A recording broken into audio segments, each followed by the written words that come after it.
Okay, Andrew. So just want to talk a little bit about your practice as we move forward into the winter here.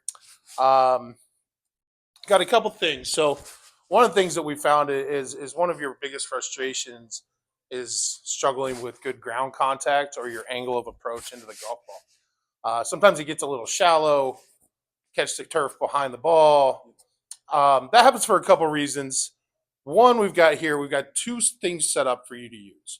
So you've got 90 minutes to use here at Golf Tech along with your plan, 30-minute sessions, 60-minute sessions per week, right? So let's make the most of that time.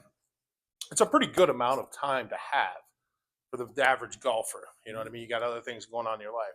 So the first thing that we have set up here for you to use, very, very simple.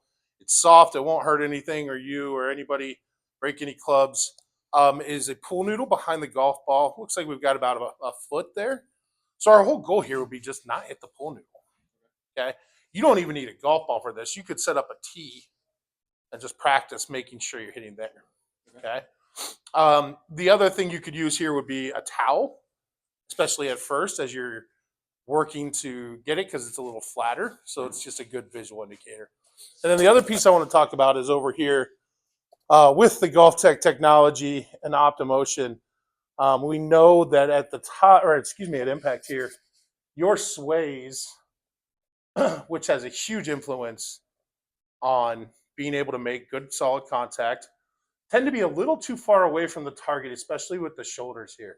So we get kind of that leaning back away from the target. The hips could be a little bit more towards the target. They're not doing bad though, but we'd like to get those shoulders a little more in line.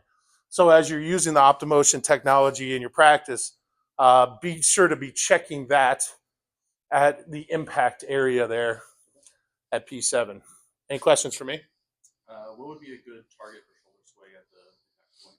Yeah, about 1.5 to 2 inches towards. Okay. So maybe an inch yeah, or 3.5 inches more. yeah. more But as long as we're moving that direction, if you're moving that direction and making solid contact, then we can worry less about the number.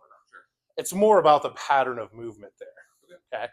So the numbers are just kind of a helpful tool. We know that the tour average at this point is a little closer to 2 inches towards with how our system measure it. So, Okay. Sound good? Yeah.